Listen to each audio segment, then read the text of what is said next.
Alias Cosito, ya nos ha dado anteriormente rollos. El año pasado ya empezó a darnos antes, nos daba rollos como cursillista honorario. Ahora como cursillista. Así que él nos va a entregar el rollo de Apocalipsis. No.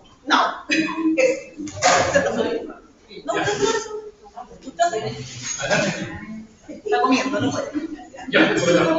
Página 20.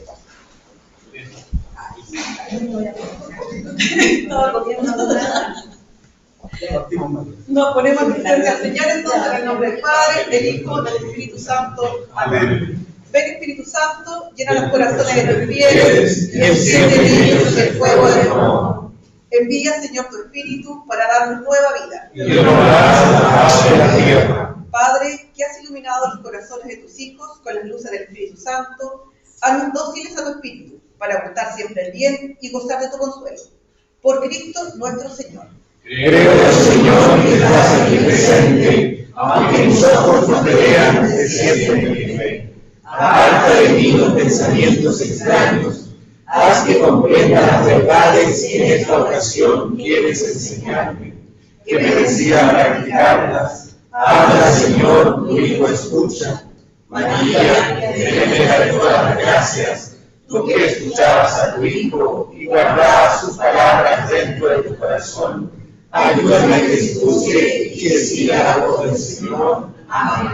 En nombre del Padre, del Hijo y del Espíritu Santo. No dejo con el rollo.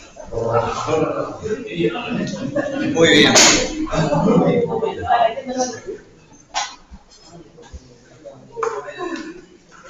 Bien, un gusto terminar la escuela de verano.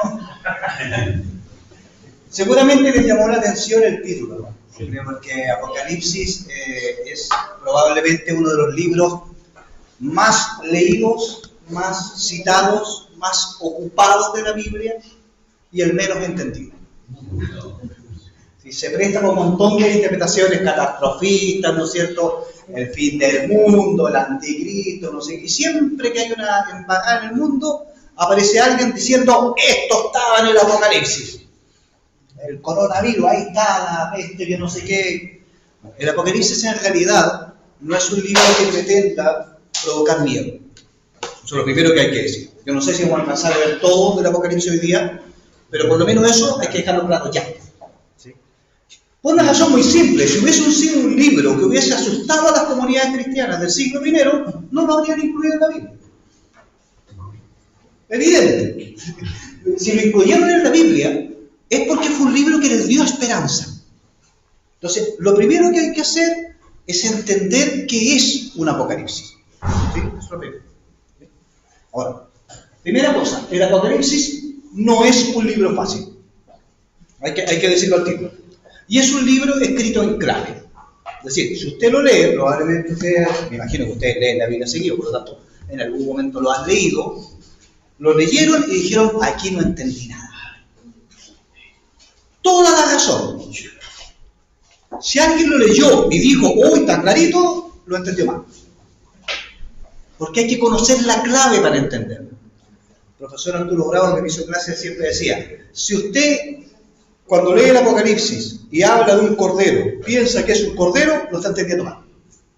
Si usted cuando habla de un monte cree que está hablando de un monte, lo está entendiendo mal, porque todo es simbólico. ¿Sí? Por lo tanto, para entender por qué Juan no escribió el libro así, para que todos entendamos, y lo escribió en esta clave, hay que entender primero qué es un Apocalipsis. ¿Sí? Y eso es lo que para empezar, la palabra Apocalipsis viene del griego y significa revelación, quitar el velo, mostrar lo que está oculto.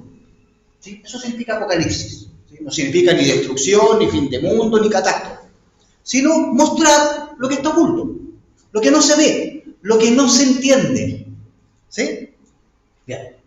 Y es un tipo de libro muy común. Bueno, ahí los años, usted sabe, cada maestrito con su librito, cada uno le pone los siglos que quiere. Algunos dicen del siglo IV hasta el siglo III, pero como el tema es mío, hasta el siglo II. En este periodo surgieron muchos libros apocalípticos, muchos. El Apocalipsis de Pedro, el Apocalipsis de los 12 patriarcas, un montón. Uno de los más famosos, aparte de Juan, es el Apocalipsis de Enoc, el libro de Enoc, también que se presta mucho para interpretaciones hasta extraterrestres pillan en el libro, ya lo que tú quieras. ¿Sí? Es un tipo de literatura que se volvió común. ¿Sí? Era cotidiano. ¿Sí? Y dentro de eso tenemos nuestro Apocalipsis de Juan. Está escrito en clave y en un lenguaje simbólico. Eso no lo olvide nunca. Siempre que vea una imagen del Apocalipsis o que lea un texto, tiene que decir, aquí no quiere decir lo que está diciendo. Tengo que saber qué es lo que quiere decir. ¿Sí? No es evidente, no es literal. Bien. Uso de, de claves, como el simbólico, uso de pseudonimia. Pseudonimia es una palabra media cara que significa de poner la autoría del libro bajo un personaje de la antigüedad. Muy común. El libro de Enoc no lo escribió Enoc, porque no vivió más o menos por ahí por la época de Noé. ¿Sí? Y el libro del siglo II antes de Cristo. El Apocalipsis de Pedro no lo escribió Pedro, lo ponen bajo la autoría, ¿me entiendes? Es muy común. Como que alguien, para entender lo que yo estoy viviendo hoy día, esto le va a sonar muy actual, dice, lo que pasa, es que, voy a inventar esto, por favor, todo invento, es que San Francisco de Asís en el siglo XIII escribió una profecía y dijo que en el siglo XXI iba a llegar un papa argentino, ¿me entiendes? Invento que lo escribió alguien en el pasado para dar tranquilidad en el presente. Eso se llama la pseudonimia, en este caso del Apocalipsis. El uso de animales simbólicos, de números, es muy común. Todos los números del Apocalipsis son simbólicos. No hay 144.000 puestos en el cielo, hay más. Por si acaso. ¿Sí? Digo, Jehová decía que hay 144.000 más. Ahora, como son más, dicen que hay más. ¿Sí? Las cuatro animales bajo el trono de Dios, ¿no es cierto? El uso de una bestia con cara de león, con patas de oso, todo eso es simbólico. ¿Ya? Muchos apocalipsis apócrifos, ya lo dije, y solo 2 entraron en la Biblia. Uno en el Antiguo Testamento y otro en el Nuevo. Antiguo Testamento, el famoso libro de Daniel. El libro de Daniel no es un libro de profecía, de los proféticos, pero ustedes se acordarán cuando vimos la escuela de los profetas, claramente, ¿cierto? Sí. Y el libro del Apocalipsis de Juan, en el Nuevo Testamento. Ahora, hay otros textos que también son apocalípticos. Por ejemplo, el libro de Zacarías, el libro de Ezequiel, tiene algunas páginas, incluso Jesús, todos esos textos del fin del mundo, que la luna se volverá sangre, el sol son textos apocalípticos. Pero libros, Daniel y Juan. ¿Vamos bien? Entonces, es un tipo de literatura que hay que entender. Ahora, miren esa imagen, por favor. Apocalíptica. Apocalíptica. Muy bien.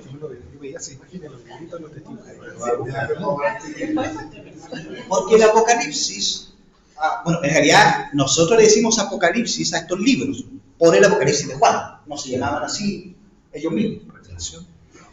Hay que diferenciar el libro o el tipo de literatura apocalíptica de la mentalidad apocalíptica. La apocalíptica no era solo un tipo de libro, sino un movimiento, una manera de pensar. Y por eso esta imagen tan apocalíptica. ¿Por qué? Porque Juan ocupa la mentalidad, ocupa el formato de Apocalipsis, pero no la mentalidad apocalíptica. ¿Se entiende bien la diferencia, no? Uno es el formato, otro es la manera de pensar. ¿Y por qué me detengo aquí? Porque hoy día es muy común esta manera de pensar. Vamos a ver, ¿en qué se diferencia el Apocalipsis de Juan del resto de la literatura apocalíptica? Primero, la apocalíptica tiene una visión pesimista del presente. El presente es fatal, está condenado a la destrucción, no hay nada que hacer, no hay cómo arreglar esta cosa. Y pone su esperanza de los problemas presentes en el futuro. Cuando Jesús vuelva, cuando Dios intervenga, todo esto se va a solucionar. ¿Y cómo lo va a solucionar? Destruyéndolo todo y haciéndolo de nuevo. ¿Ya? En cambio, Juan, él piensa, y el cristianismo obviamente, la historia es el espacio donde Dios actúa, por lo tanto la historia no está condenada al fracaso. ¿Sí? Si bien el tiempo presente en el que se escribe es complejo, la historia tiene sentido. Tiene sentido. ¿Sí? Y lo que intenta es interpretar el presente. El Apocalipsis no habla del futuro.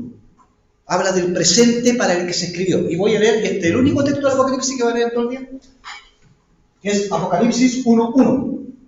¿Lo puedes leer? Ah, sí. No hay que trajo como así en la Biblia. Sí. No. Uno. Revelación de Jesucristo se la concedió Dios para manifestar a sus siervos lo que ha de suceder pronto y envió a un ángel para dársela a conocer. Hasta ahí. ¿Cuándo va a suceder de lo que está hablando el Apocalipsis? Pronto. ¡Pronto! ¿2000 años es pronto? No. Entonces, si se escribió en el siglo I, adivinen cuánto es pronto. En el siglo I. ¿Ustedes creen que para las comunidades era muy esperanzador decirles, no se preocupen, que Jesús vuelve en 2000 años más? Obviamente no. Es pronto. O sea, basta leer el primer versículo del Apocalipsis para darse cuenta que ahí no hay predicciones, ni fin de mundo, ni nada por el estilo. Está escrito para las comunidades de la época en que se escribió. Obviamente también tiene un mensaje para nosotros, y por eso es útil entenderlo. ¿Ya? Segundo, la mentalidad apocalíptica espera una pronta y definitiva intervención de Dios. Esto ya está tan mal que Dios va a intervenir, los va a rajar a todos y va a hacer todo nuevo. Un cristiano no piensa así. ¿Por qué? Porque Dios ya intervino definitivamente. ¿Cuándo intervino definitivamente? Jesucristo. No entenderá lo que dijeron. ¿Cuándo? Jesucristo. Cuando mandó a su Hijo. En la resurrección. En Jesús Dios ya intervino. Por lo tanto, esa intervención que esperan los apocalípticos ya pasó.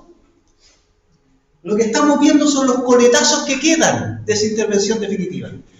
¿Se entienden? ¿Se ven que es muy diferente? Lo digo porque es muy común, incluso en grupos cristianos, pensar así más que así. Por eso leen el Apocalipsis, pero no se vuelvan apocalípticos. El mundo está destinado a la destrucción. En la mirada apocalíptica, siempre el mundo es un fracaso. Está contaminado, está lleno de pecado, está lleno de maldad, es algo de lo que hay que huir.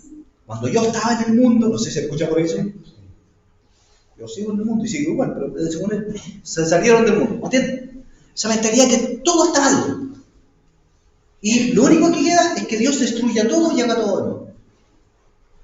En cambio, en la mentalidad de Juan y del cristianismo, el mundo ya empezó su transformación y el punto final de esa transformación es la plenitud, la eternidad, su total realización, no su total destrucción. Mira qué diferente. Mira qué diferente. Nosotros creemos en el fin del mundo, sí, pero no como su destrucción, sino como su finalidad. Alcanza su fin, llega a su plenitud. Porque si no, Dios sería un fracaso. Creó el mundo para fracasar. No le resultó. Vamos a hacerlo de nuevo. Va a renovar la creación, no a destruirla y empezarla a hacer, porque si no, ¿para qué? ¿Para qué murió Jesús entonces? Bien, y por último, y esto es muy actual, en la mentalidad apocalíptica, la separación entre buenos y malos es absoluta. Y es muy simple. Nosotros somos los buenos, el resto son los malos. El único movimiento de la iglesia que hace las cosas como hay que hacer es Cursillo. Mientras no haya Cursillo, son todos. Dije Cursillo para no meter ningún otro movimiento y que la embarra aquí, digamos, pero, ¿entiendes? O mi comunidad sí que hace las cosas bien, pero todo lo que no tiene ni idea. Entonces, ¿qué es lo que tiene que hacer este grupo? Cerrarse sobre sí mismo, protegerse de los malos que están afuera, convertirlos o destruirlos. Es la mentalidad de la secta. ¿Sí? En cambio, en el Apocalipsis de Juan y en el Evangelio, el llamado a la conversión es para todos, tanto los que son de afuera como los que estamos dentro. Todos tenemos que convertirnos y la esperanza es para todos. ¿Se fijan? Así que quédense con esta parte, la de arriba, no. ¿Sí? Digo, porque entre los dragones, las bestias, las trompetas y las copas, uno como que se pierde, ¿no? Ya. Muy bien, ¿vamos bien o no? ¿Sí? Sí. Aquí les traje un iPad tarot. No, esta es la... Bien, vamos al Apocalipsis de Juan.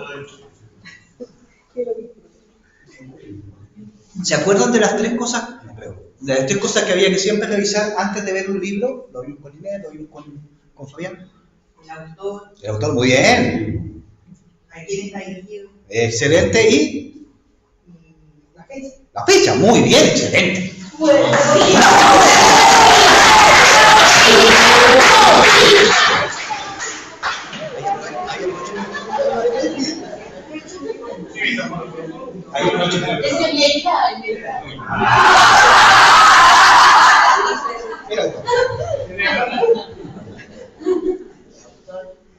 Este es uno de los pocos libros, salvo las cartas de Pablo, diría yo, algún otro por ahí en la Biblia, donde el autor se presenta.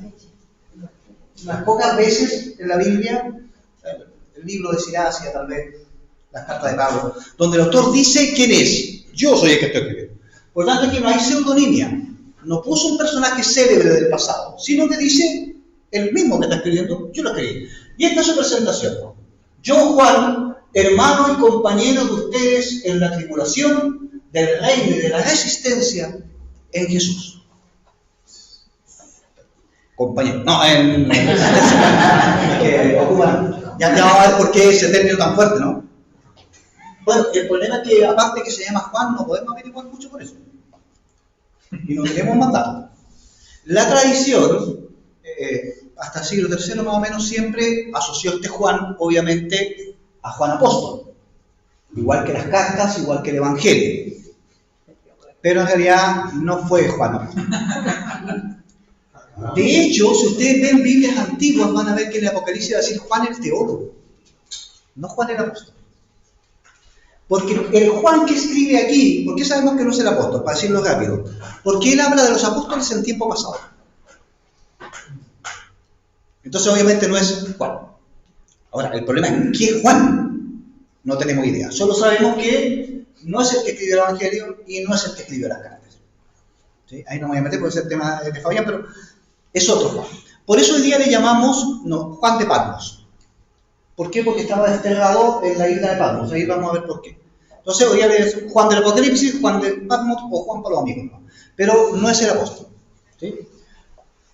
Ahora, sí es parte de la comunidad juánica. Es decir, lo que habló Fabián la vez pasada, y creo que yo también cuando digo Juan, ¿cierto? Que en torno al apóstol Juan se produce una especie de escuela, de comunidad que se heredera a su testimonio, ¿ya? Los discípulos de Juan forman la comunidad juánica, por eso se llama así. Entonces no sabemos si es segunda, tercera generación, pero es esa escuela, ¿sí? Por lo tanto, está dentro del espíritu del apóstol Juan, pero no es Juan apóstol, ¿ya? Bien. Ahora, él está desterrado por su fe y su testimonio. Fue desterrado a la isla de Patmos, que es una islita chiquitita que está al frente de Asia. Asia Menor, ya les voy a mostrar un mapa. Y él está desterrado, ha sido exiliado por predicar la palabra de Dios. Se sabe que en la isla de Patmos había minas de piedra caliza, por lo tanto era un lugar de trabajo forzados. No había minas de que había muchas mujeres, sino minas de piedra caliza. Desde esa visión, desde esa situación terrible de estar desterrado con la palabra de Dios, de estar viviendo trabajo forzado, desde la cual Juan quiere animar a las comunidades. ¿Sí? Entonces sabemos que este Juan, primero es tremendamente consecuente, ¿no? Al punto que está exiliado por dar testimonio de Jesús. Y es una autoridad frente a las comunidades a las que él escribe. Lo que diríamos hoy día una especie de obispo. ¿Sí? Una especie de obispo. ¿Por qué sabemos eso? Porque conoce muy bien las comunidades, conoce incluso detalles íntimos de cada comunidad, lo vamos a ver en las cartas, y les habla con autoridad. Entonces sería una especie de coordinador, díganlo obispo si quieren, de las comunidades de Asia Menor, particularmente las 7 a las que dedica su libro. ¿Sí? O sea, aquí este es el paraíso biblista, porque sabemos el autor y sabemos el destinatario, está clarito. Eso no pasa nunca. Solo...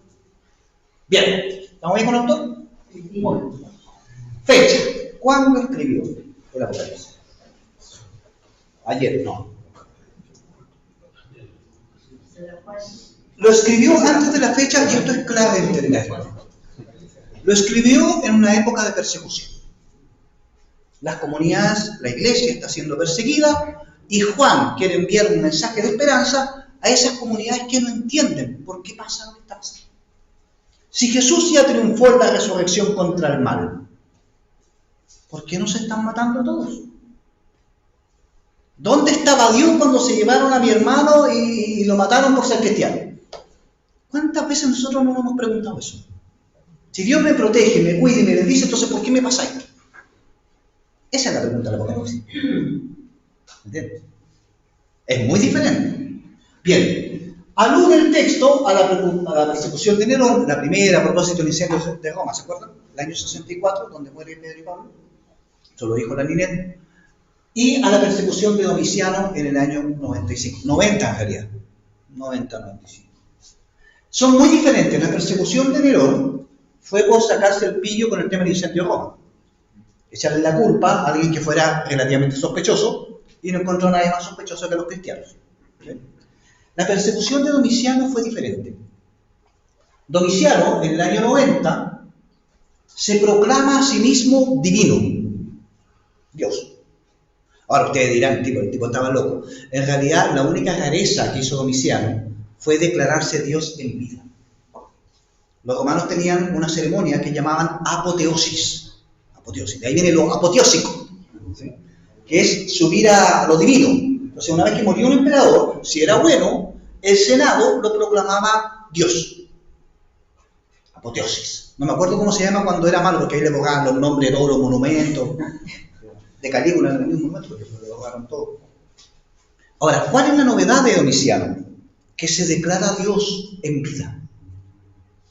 Y eso obviamente al mundo romano le sonó raro. Entonces, Domiciano tuvo que imponer el culto a su persona a sangre y fuego.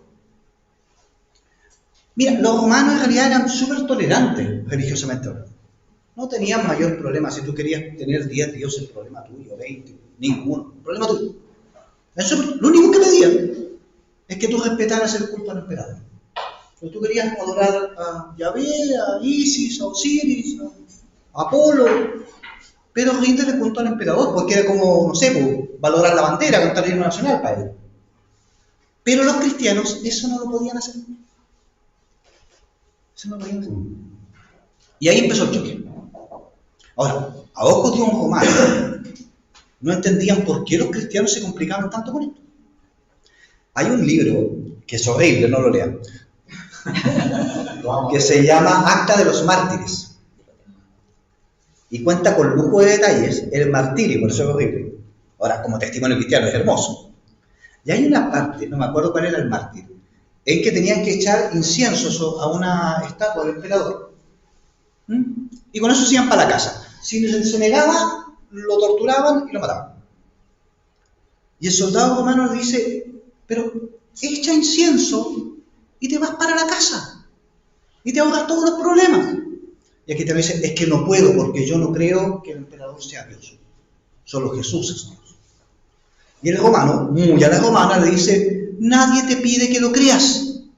Te piden que lo hagas. ¿Entiendes? Entonces, para los romanos era pedir tan poco, ¿no? Respeta al emperador rindiéndole culto. Los cristianos se negan. Entonces, los tipos están locos. Ahora, como Domiciano quería imponer este culto, si alguien se negaba, era un acto de protesta. Entonces, había que torturarlo, había que obligarlo a rendir culto al emperador. Y esa es la situación que estaban viviendo las comunidades. Ahí uno empieza a entender por qué Juan ocupó un apocalipsis para mandar su mensaje.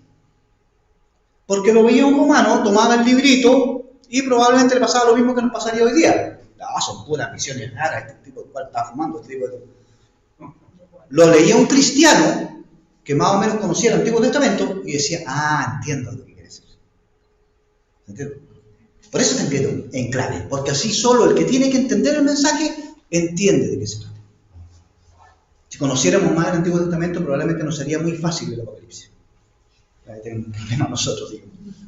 Bien, las comunidades son perseguidas por negarse a rendir culto a Domiciano. Imagínense lo que significa para un cristiano. Decimos que Jesús es Señor de la historia, Rey de reyes, Señor de señores, no sé cuántas cosas más. Pero de la puerta para afuera, el que manda es Domiciano. Aquí adentro manda Jesús, ¿no? Pero si doy un paso afuera, es Domiciano el que manda. Aquí yo proclamo mi fe en Jesús como Señor, ¿verdad? Un paso afuera, me llevan preso por eso. Gracias a Dios hoy día, por lo menos en Chile, no estamos en esa. Hoy día en Chile, en muchos países del mundo todavía. Pero, claro, aquí hablamos de Jesús con toda calma, pero doy un paso afuera en mi trabajo y ya salió este fanático, ya con este canuto, ya ¿Cuántos de nosotros nos quedamos callados porque nos da vergüenza? Tampoco digo que se pongan a predicar en el almuerzo, pero me refiero a que... ¿Cuántos de nosotros ni siquiera saben en el trabajo que somos católicos? ¿Entiendes? A eso me refiero.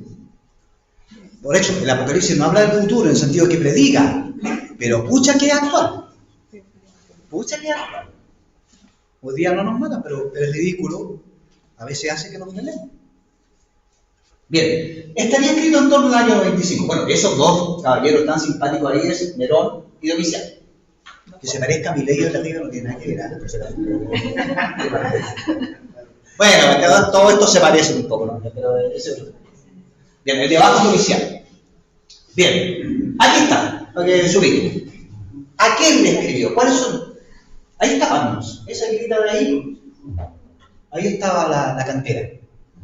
Y fíjate qué curioso porque le escribe en orden desde Patmos a cada una de las comunidades.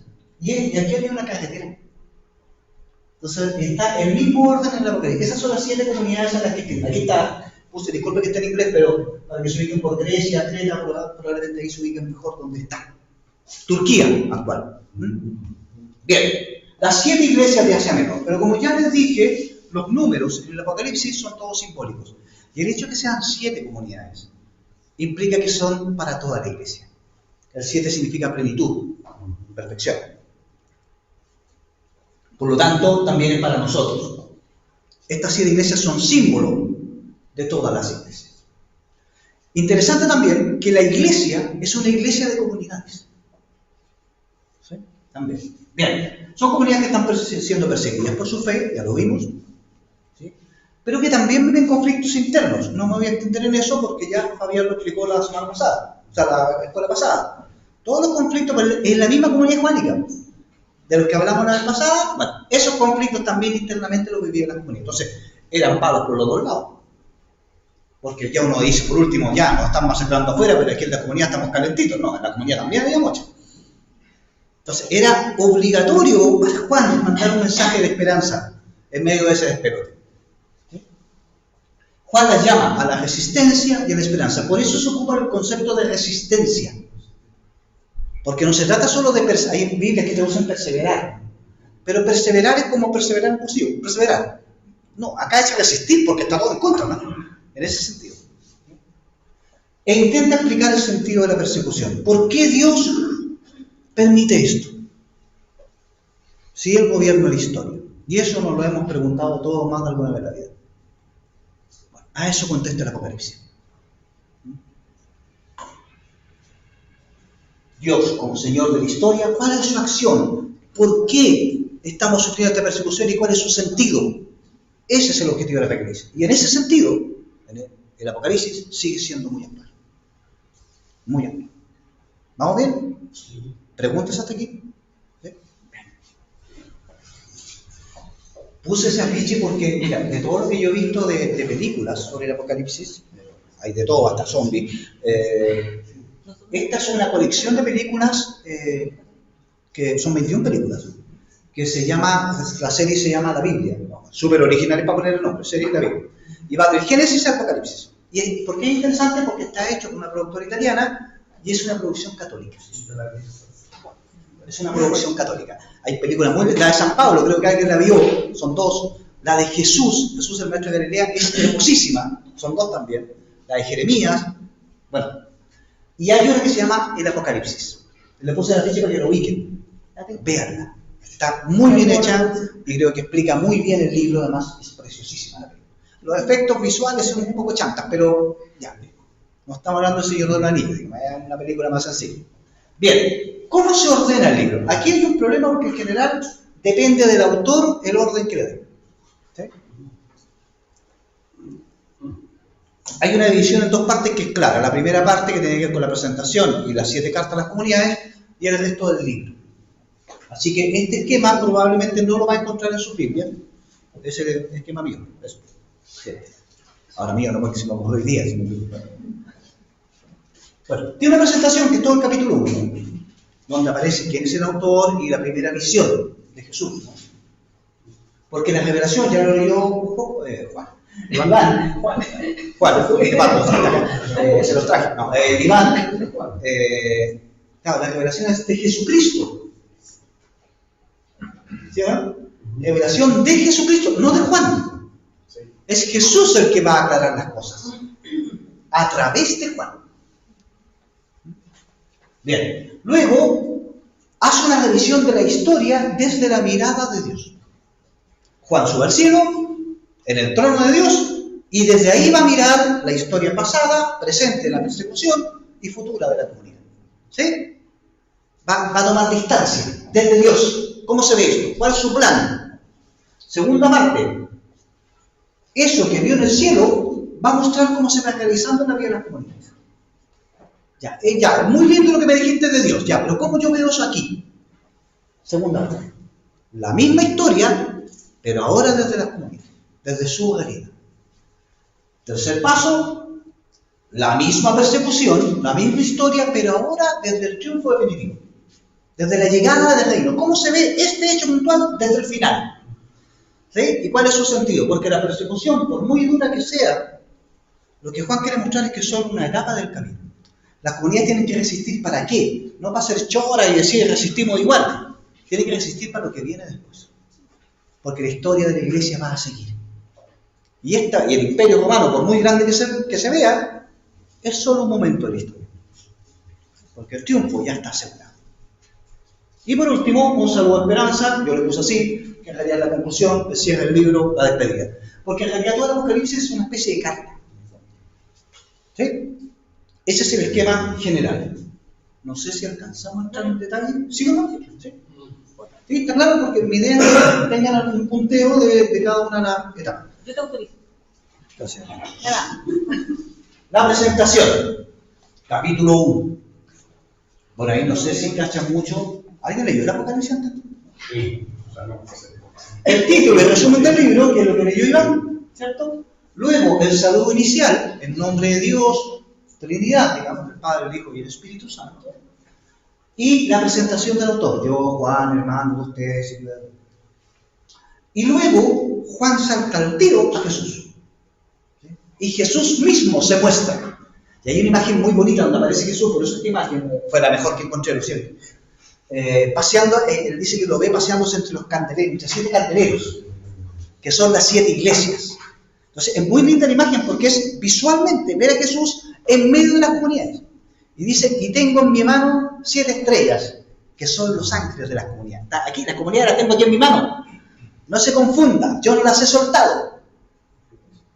Es muy hermoso. De hecho, el Apocalipsis, cuando uno entiende las imágenes, es muy esperanzador porque, obviamente, más que un discurso lindo, ver una imagen de Jesús actuando es mucho más esperanzador, llega más al corazón que acá.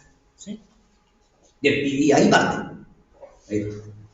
Bien, luego viene capítulo 2 y 3, donde Juan, por petición de Jesús, escribe una carta a cada una de las 7 comunidades. ¿Cierto? Y ahí uno se da cuenta que las reconoce y las conoce muy bien, porque alude a cosas que tienen que ver con la ciudad, alude a cosas de la vida de la comunidad. Yo aquí hice un pequeño resumen con un título más o menos de para dónde va la carta. ¿Sí? Y aquí otro, este está en castellano, ¿sí? Aquí no se alcanza a ver, no debería entrar Éfeso por ahí. Bien, Éfeso, has perdido el amor del principio. Ojo, ahí hay mal interpretación, tengo que detenerme ahí porque generalmente se interpreta como que se enfrió la comunidad, como que no es el mismo ardor de cuando comenzó.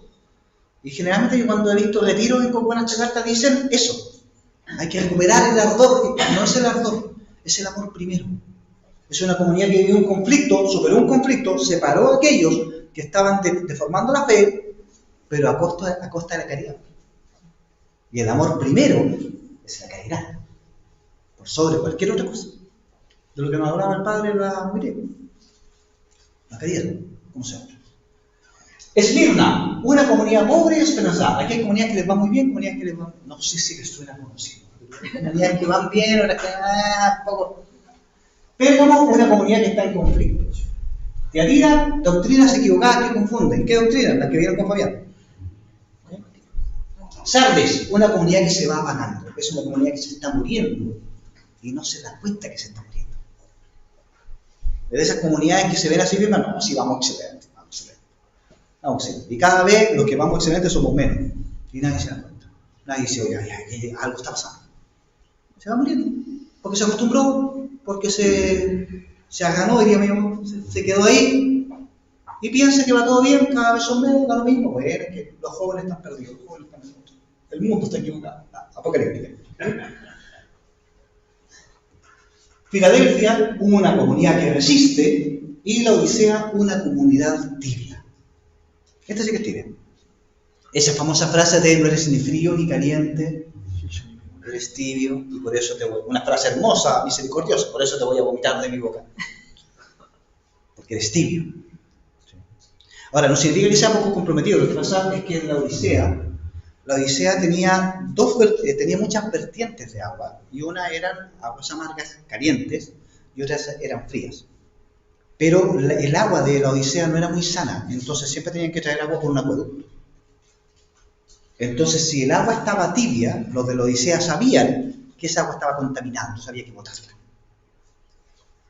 Entonces, a eso se refiere Jesús. No es que uno sea tibio, que no sea tan entusiasta, no, se refiere a eso.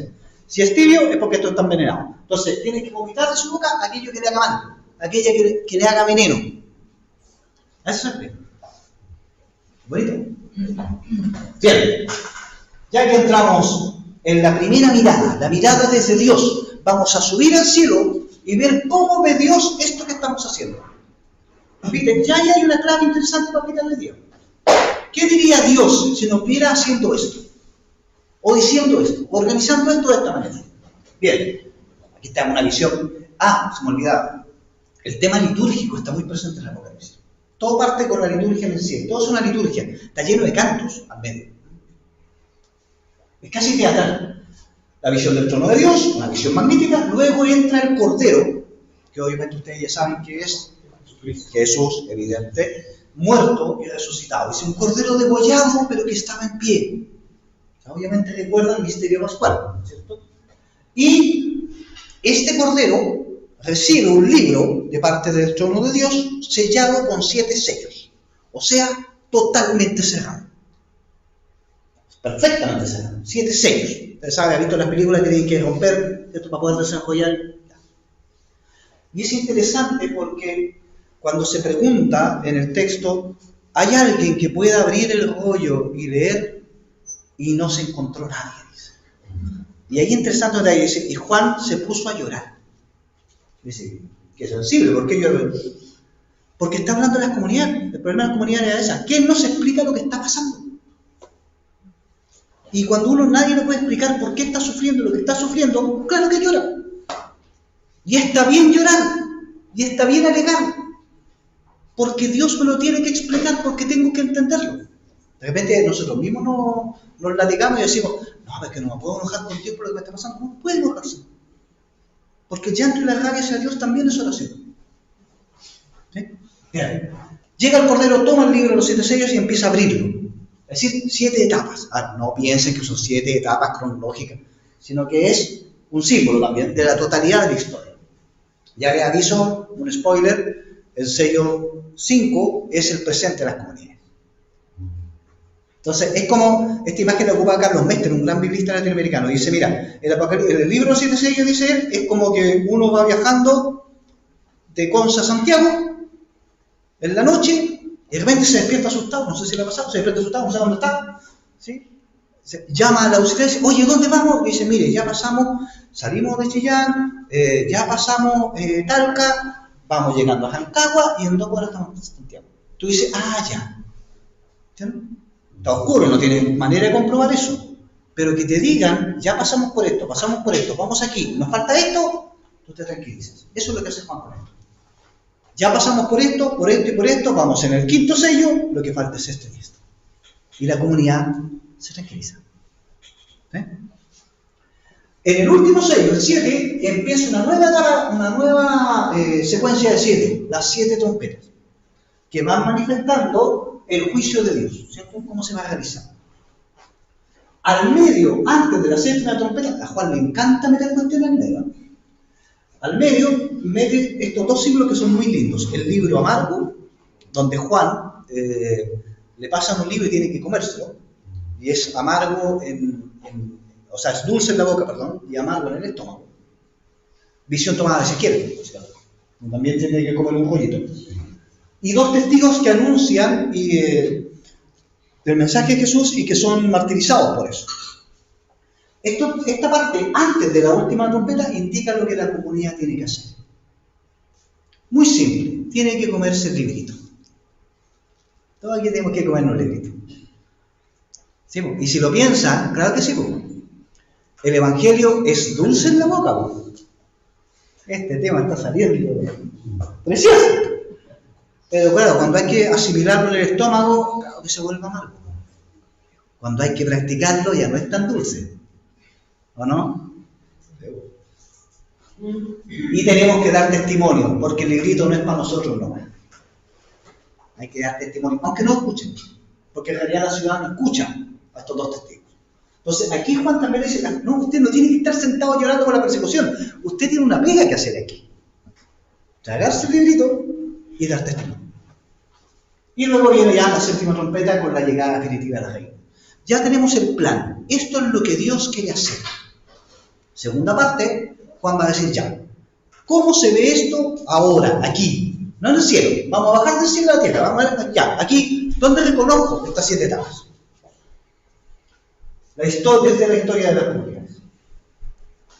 Y aquí aparece, por eso puse esa imagen, cuando Juan baja del cielo a la tierra, lo que muestra es que en el fondo, lo que estamos viviendo, las comunidades, es la eterna, o sea, no eterna, la lucha de toda la historia entre el bien y el mal. Detrás de este imperio romano agresivo, opresor, está el demonio. Es la lucha entre Dios y el demonio, que ocupa como instrumento el imperio romano y su opresión. Entonces, aquí tenemos la imagen de una batalla, y esto es igual que en el box, no sé si alguna vez vieron. En esta esquina, no sé qué, el demonio, y en esta chiste muy bien. Entonces dice, en esta esquina, el dragón, la bestia y el falso profeta. En esta otra esquina, la mujer, el cordero y los que le siguen. Este es el enfrentamiento que ustedes están, ahora usted en la persecución está viviendo esto de esa batalla. Esto es siquiera una batalla, no es la guerra. Entonces, y ojo, lo bueno es que ya está spoileado esto. Ya sabemos que bando gana. O sea, porque el dragón, el demonio, ha sido derrotado por Miguel. Estoy aquí citando el Apocalipsis. Ha sido derrotado por Miguel, y como fue derrotado por Miguel, persigue a la iglesia, y como no puede derrotarla, persigue a sus hijos. Pero ya ha sido derrotado 3 veces. Contra eso está peleando, con alguien que ya perdió. Y para no llevársela gratis, algo quiere agarrar por último. O sea, no está peleando contra un todopoderoso que en una de esas me equivoqué de bando. Está sufriendo los últimos ataques de alguien que ya perdió, porque Cristo ya lo ha derrotado. Fíjate que suena distinto. Y eso para nosotros, cuando vivimos momentos difíciles, es tremendamente esperanzador. Es tremendamente esperanzador. ¿Sí?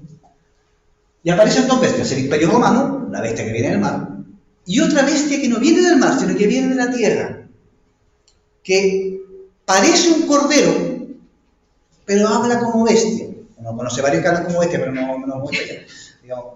Es decir, aparentemente es de los nuestros, pero lo que hace es difundir la mentalidad del imperio. Y justificar la opresión, y justificar la persecución. Y decir, ya, pero ¿para qué nos vamos a pelear? ¿Qué te cuesta echar incienso? O aquí hay que dialogar, aquí hay que transar, hay que actualizarse. No sé si les suena conocido. Sí. Hay que estar a la par de los tiempos, no podemos seguir siendo tan conservadores, hay que... Cuidado. Puede ser un cordero, una bestia que quizás correr. ¿Se fijan que en cierto sentido es súper actual? Bien, los que siguen al cordero, como en la otra esquina, los que siguen al cordero son las comunidades que resisten este imperio y perseveran. Luego viene el juicio a la Roma imperial con las famosas 7 copas que se van derramando y cada una desata una plaga, lo que recuerda obviamente al éxodo de Egipto. y la caída de Roma como la gran prostituta. Yo les decía cuando vimos los profetas, que en la Biblia se comparaba la relación con Dios con un matrimonio. ¿De acuerdo?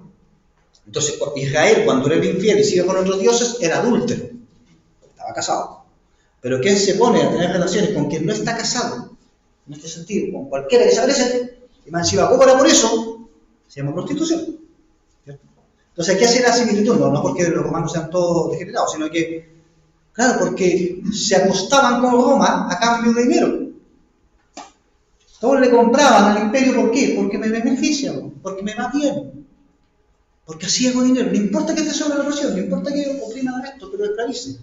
A mí me beneficia. ¿Sí? A eso se refiere. Cuidado aquí, pueblo creyente, no te contamines con él. Arranca de él. ¿Por qué? Porque una cosa muy cierta del Apocalipsis es que si bien critica mucho el imperio romano, no dice ellos son los malos, nosotros somos los buenos. Porque nosotros, cristianos, también estamos metidos adentro. También estamos metidos adentro. ¿Cuántas veces uno dice, bueno, que negocios son negocios?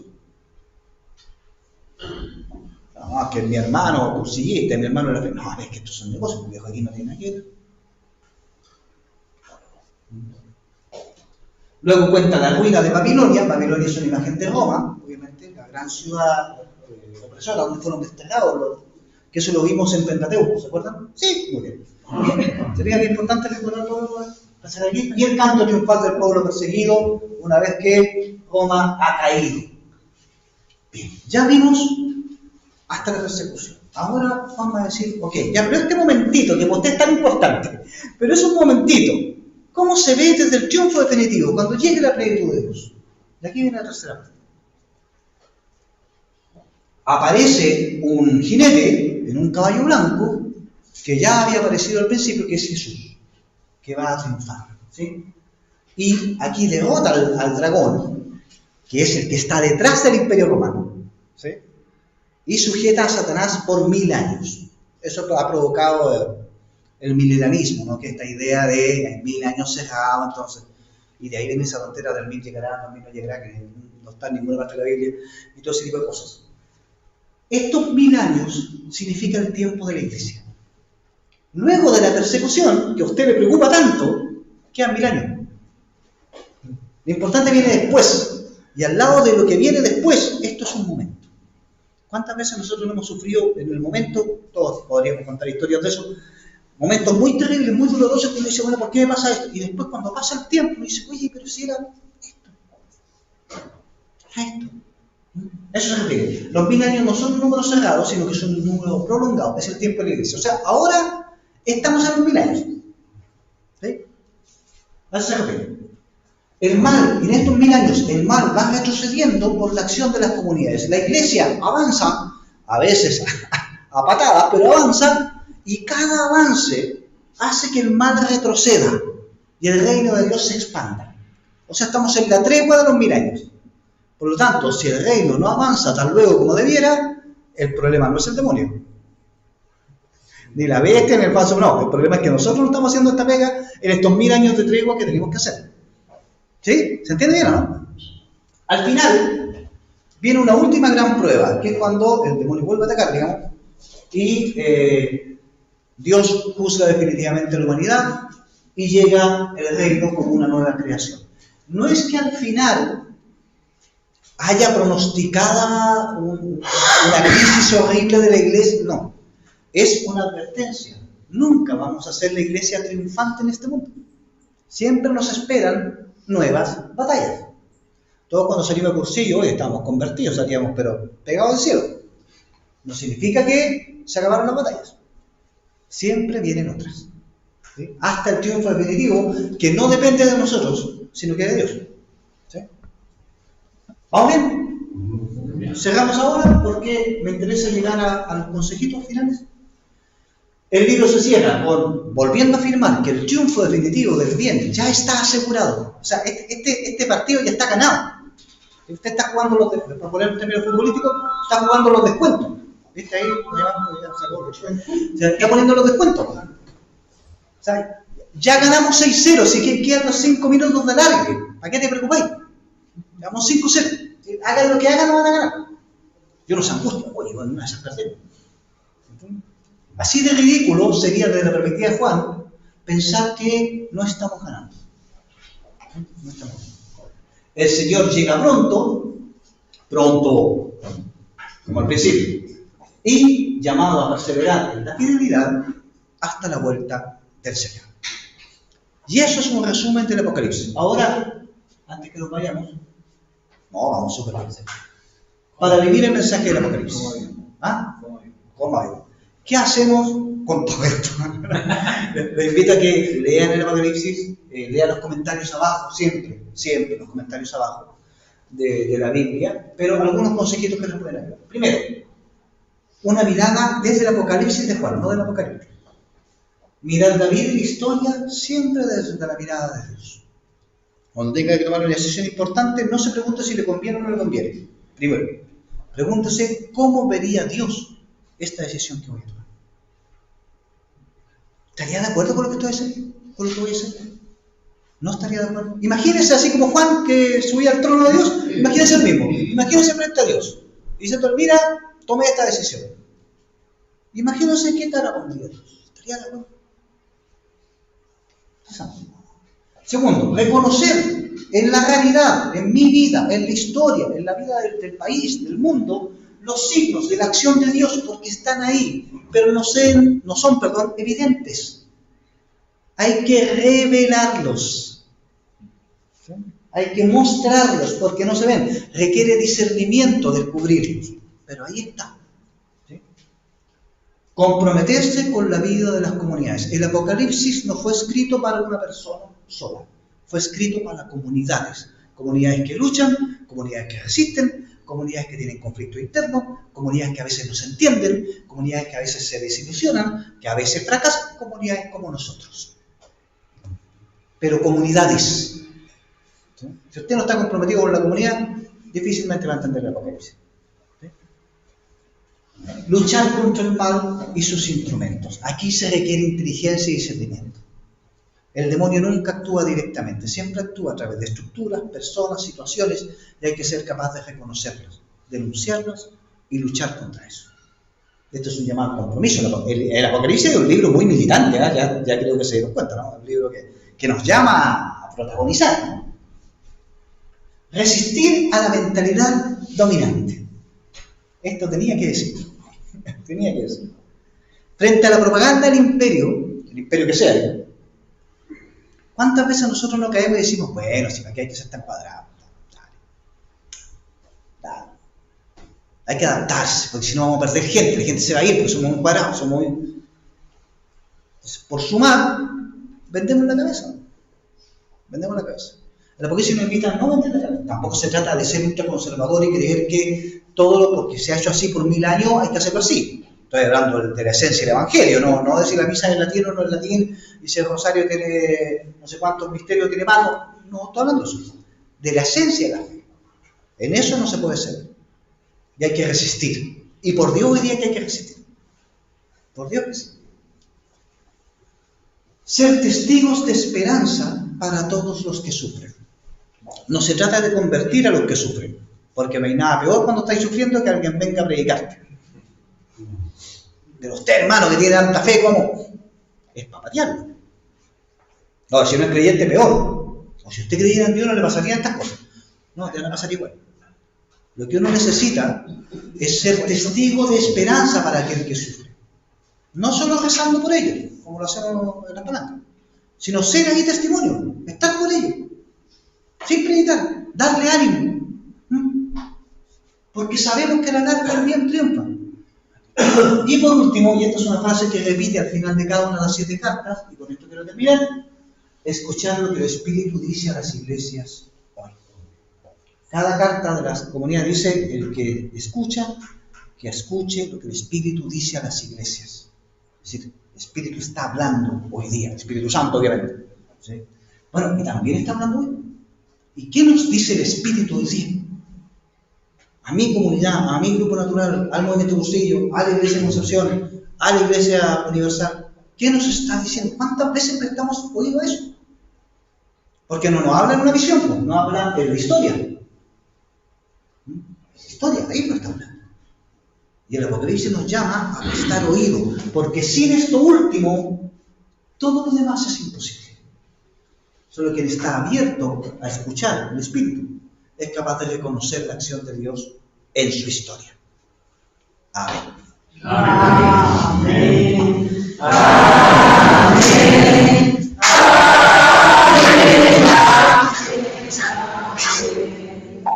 Muy bien. ¿Preguntas o hacemos la oración? ¿Preguntas primero? ¿Después hacemos la otra? Sí, pregunta, porque estoy segura que va a haber preguntas por este tema. Tengo una sospecha. Yo quería hacerle un comentario, no sé si para dentro de lo que usted está diciendo, el número 7. Número ¿El 7 que ministro de Justicia aquí de Constitución? ya, 7. En el centro de Sagrado Corazón tienes 7 grupos de edad. Ya. Entonces se está repitiendo los 7. Ya. Eso siempre me llamaba la atención a mí, ¿por qué son 7? Ahora tengo la explicación aquí. Claro. Bueno, y si lo piensan, la iglesia son 7 pecados capitales, 7 obras de misericordia corporales, 7 obras de misericordia corporales, 7 sacramentos. 7 es un. Ahora es un signo, no es que no puedan hacer 8 grupos, digamos, pero es un bonito que. Claro, que se dé. Ninguna comunidad con 8. ¿Más? Mira, José, según mi concepto, por lo que pude obtener de lo que tú nos diste, que fue muy bueno, te lo agradezco, para poder entender mejor el Apocalipsis, creo que, y es por eso que este libro hasta el final de la Biblia, hay que empezar desde el principio, como para tener un mejor entendimiento.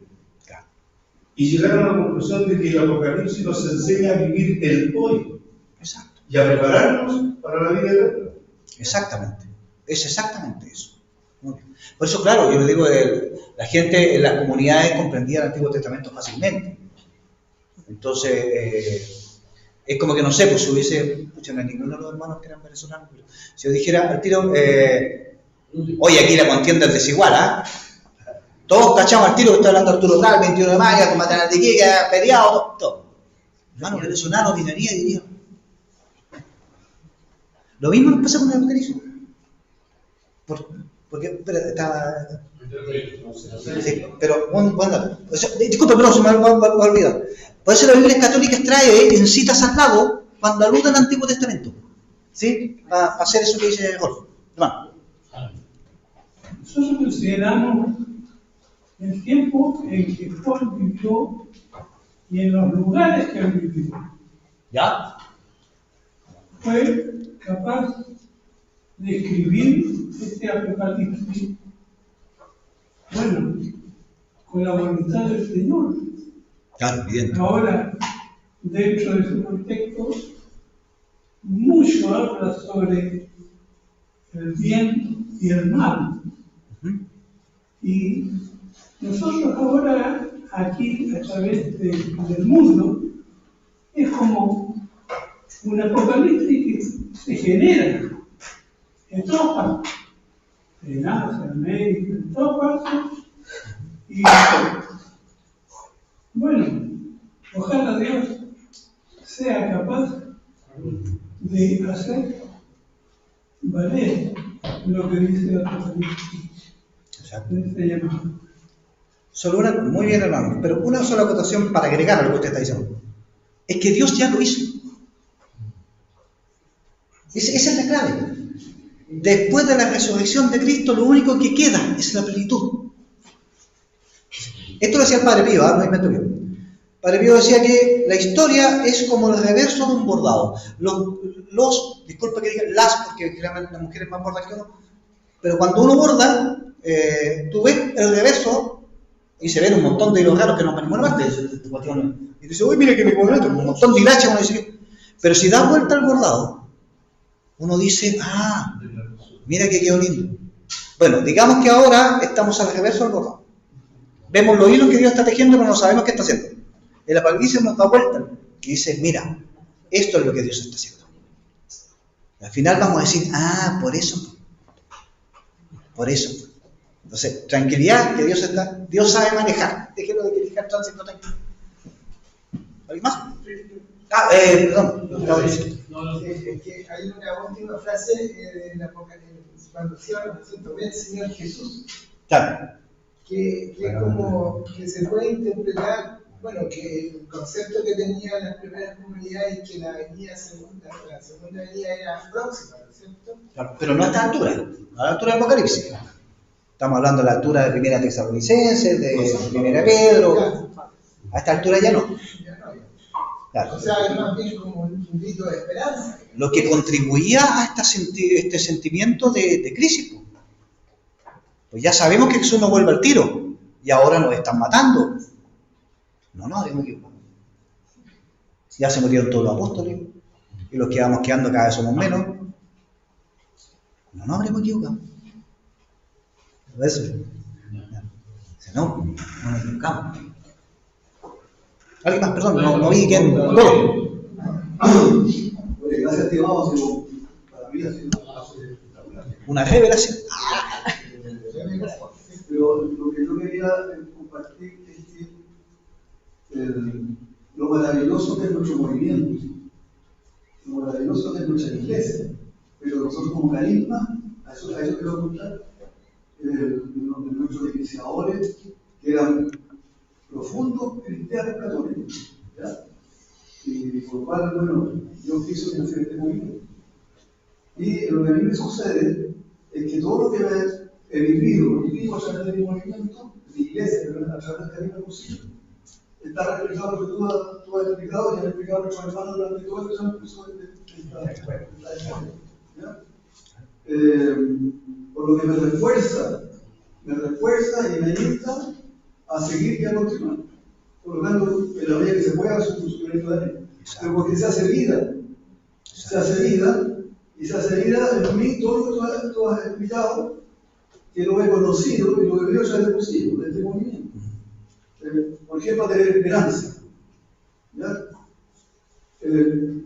Yo, desesperanzado de la vida, un gallo arruinado como vida, digamos, y sin embargo, a través de la experiencia del movimiento de Cursillo, con toda la está, digamos, definido por los iniciadores, a mí, el Espíritu Santo me dio una vida nueva, me hizo renacer, hasta el día de hoy, ¿verdad?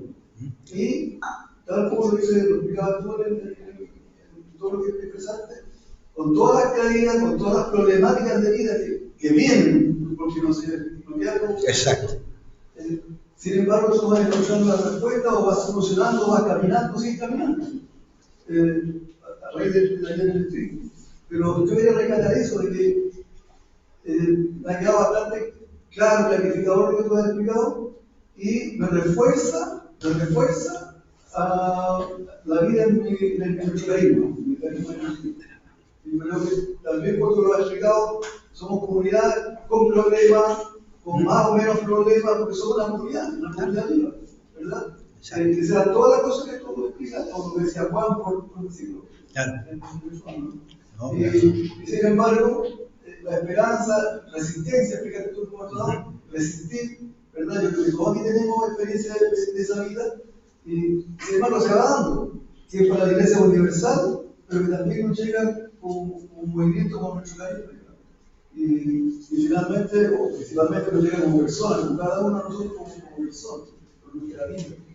No sé, quería rescatar eso, agradecerte, gracias. Y a su vez, asociarlo a nuestro carisma. sí, claro. Eso es escuchar lo que el Espíritu dice a las iglesias. Este carisma no. ¿Algo más? Usted la semana pasada vimos que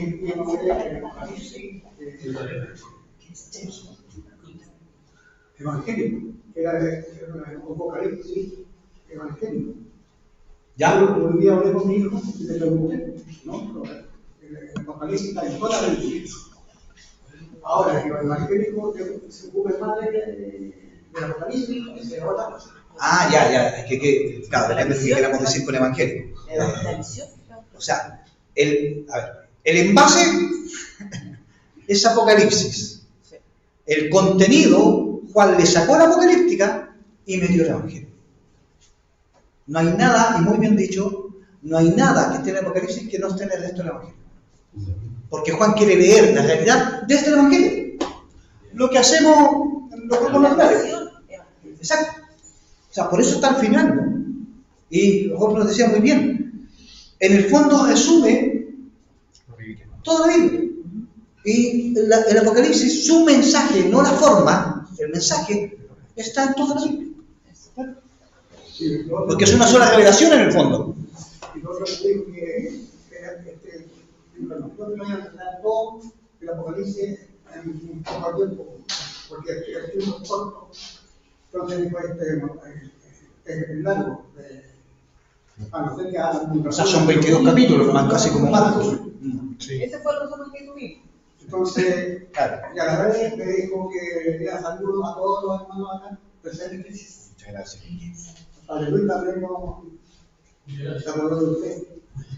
Esperamos verlo pronto. ¿Sigamos? No, me tengo aquí. Bien. Llegamos al fin de los tiempos, literalmente, porque no queda tiempo. Decimos juntos. Te damos gracias, Padre bueno, por todos los beneficios que nos estás entregando. A ti que reinas por los siglos de los siglos. Amén. María, Madre de la Iglesia, Ruega por nosotros. San Pablo Apóstol, Ruega por nosotros. su bendición, por favor. El Señor esté con ustedes. Gloria a ti. La bendición de Dios Todopoderoso, Padre, Hijo y Espíritu Santo, descienda sobre ustedes para siempre. Amén. Que tengan una buena noche. Gracias, Y que Padre. sea apocalipsis de la No, que no sea. Saludos, saludos. Chao, chao. Hermanos, la próxima semana enviamos el calendario con las escuelas que vienen para marzo, abril, porque corresponde ya a la preparación de nuestro aniversario, los 60 años. Chao, chao. ¿Cierto, hermano? Chao. Sergio? Sí. Chao, chao. ¿Cómo